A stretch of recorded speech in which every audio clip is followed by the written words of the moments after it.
حضور رات سے خوشخبری سنا رہے ہیں، میں نے غلاف کعبہ کو پکڑ کر عمر کو مانگا ہے، عمر صبح یا شام آئے گا میرے قدموں کے اندر۔ صحابہ آئے حضور کے پاس، اللہ کے محبوب وہ عمر تو تلوار لے کے آ رہا ہے اور آپ خوشخبری سنا رہے ہیں، تمہیں یارو مبارک ہو عمر ابن خطاب آیا، عمر ابن خطاب آیا، تمہیں یارو مبارک ہو عمر ابن خطاب آیا، عمر ابن خطاب آیا، خدا سے میں نے مانگا تھا دعاؤں کا جواب آیا، دعاؤں کا جواب آیا، تمہیں یارو مبارک ہو عمر ابن خطاب آیا، عمر ابن خطاب آیا۔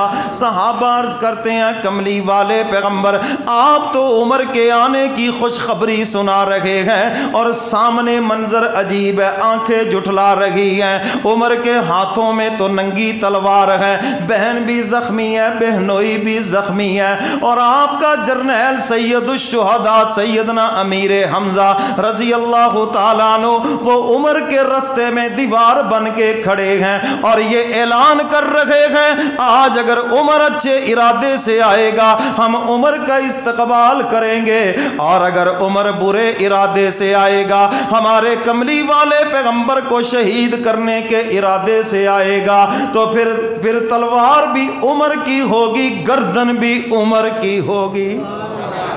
حضرت حمزہ رضی اللہ تعالیٰ عنہ دیوار بن کر کھڑے ہیں، کہتے ہیں مجھے بھی سید الشہداء کہا جاتا ہے، سردار کہا جاتا ہے، میں پھر عمر کو ایسے نہیں گزرنے دوں گا۔ حضور فرماتے ہیں جاؤ جاؤ جا کے میرے صحابی سے کہہ دو وہ آیا ہے تو آنے دو، بچھا دو پل کے راہوں پر، وہ آیا ہے تو آنے دو، بچھا دو پل کے راہوں پر، بچھا دو پل کے راہوں پر، وہ پہلا سا نہیں لگتا کرو نہ شک نگاہوں پر۔ حضور فرماتے ہیں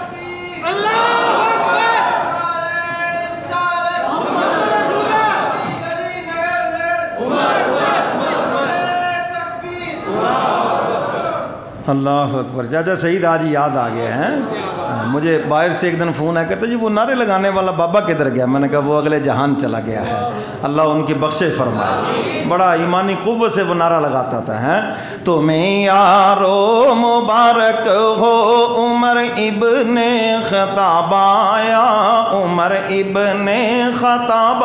حضور فرماتے دوڑو دوڑو میرے جرنیل کو روکو، جا کے کہو اور یہ میرا پیغام سناؤ، وہ آیا ہے تو آنے دو، بچھا دو پل کے راہوں پر، وہ پہلا سا نہیں لگتا کرو نہ شک نگاہوں پر، وہ آیا ہے نہ جانے کو، وہ آیا ہے نہ جانے کو، خدا کا انتخاب آیا، خدا کا انتخاب آیا، تمہیں یارو مبارک ہو عمر ابن خطاب آیا، عمر ابن خطاب آیا۔ سیدنا فاروق اعظم رضی اللہ تعالیٰ عنہ آئے اور میرے کملی والے پیغمبر کے دربار میں پہنچتے ہیں، نگاہیں جھکی ہوئی، میرے محبوب ذرا کپڑا دامن ہلا کے فرماتے ہیں عمر کب تک ستانا ہے مجھے؟ عرض کرتے ہیں کملی والے پیغمبر آج ستانے کے لیے نہیں آیا، غلام بننے کے لیے آیا ہوں، جو کچھ پیچھے ہو چکا آپ معاف کر دیجئے اور مجھے اپنی غلامی میں لے لیجئے۔ میرے کملی والے پیغمبر نے کلمہ پڑھایا اور صحابہ نے اس خوشی کے اندر نعرہ تکبیر لگایا جس سے مکے کی پہاڑیاں بھی گونج اٹھی۔ لگاؤ بھی نعرہ لگاؤ۔